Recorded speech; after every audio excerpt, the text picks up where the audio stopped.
Let me take you to the campus where Black higher education in the South actually started. Shaw University in downtown Raleigh, North Carolina. Founded in 1865, the year the Civil War ended, this is the first HBCU in the American South.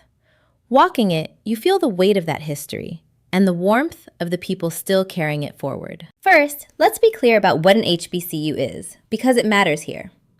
HBCUs were built to give Black students a way into higher education at a time when white institutions shut the door in their faces. That was the whole point. Education for the people others had decided were not worthy of it. And HBCUs are for everyone. They're historically Black, not exclusively Black. Shaw is where that mission began in the South. Reverend Henry Martin Tupper started it in 1865, and Shaw went on to teach people who would found and lead other HBCUs across the region. Shaw's history is a stack of firsts that most schools would build an entire brand around. Estey Hall still stands on campus. It opened in 1873 as the first college building in the country for the higher education of Black women. Then came Leonard Medical School in 1880, the first 4-year medical school in the United States to train Black physicians. A school of pharmacy followed. When I say Shaw started things, I mean that literally. Location matters, and Shaw sits right in downtown Raleigh, the state capital. A student here is steps from government, business, hospitals, and the internships that come with a real city.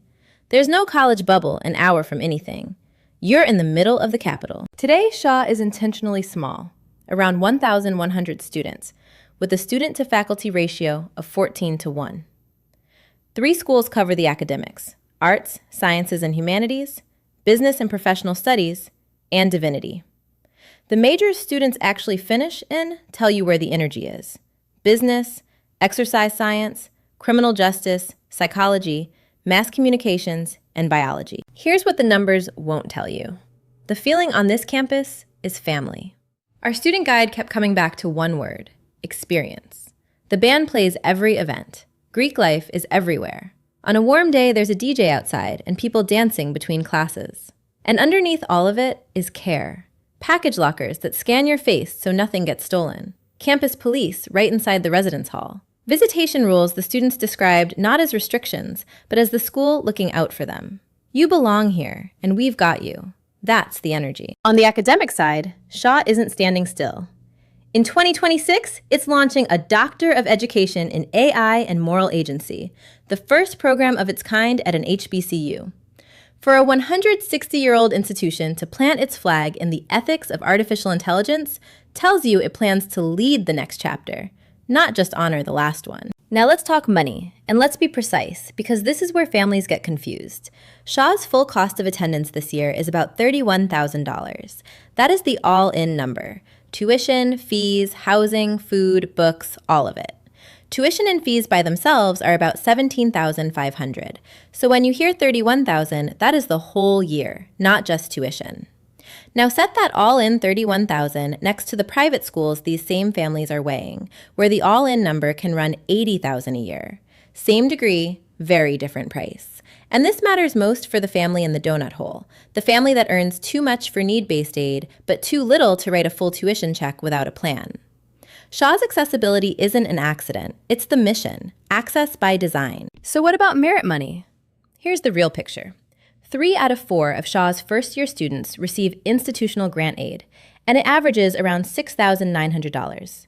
There's a catch worth knowing. Shaw doesn't hand out an automatic scholarship based on a GPA or a test score, so you have to go after it. The bigger named awards, including the Presidential Scholarship, run through the Honors College, which looks for a 3.25 GPA, and that presidential application closes January 15th, earlier than most deadlines. There are alumni scholarships worth about $1,000 each, and Shaw points students toward outside money too, like the UNCF and the Thurgood Marshall College Fund. So here's the move. File the FAFSA early. Apply to the Honors College if your student qualifies. And call the financial aid office directly to confirm amounts, because not every award is posted online. Now here's something I want every parent to hear, because it matters more than any ranking. Shaw has built real machinery to catch students before they fall behind. There's an Office of Student Retention with an early alert system. If a student starts slipping, a faculty member flags it, and someone reaches that student within 24 hours to build an academic recovery plan. There's a first-year experience and a second-year experience program aimed right at the 2 years students are most likely to stumble. Every student gets a faculty advisor inside their own major, and tutoring at the Academic Support Center is free. That is not window dressing.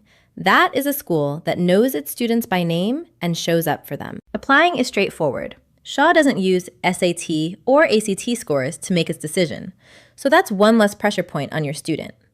Admission runs on the transcript and the record.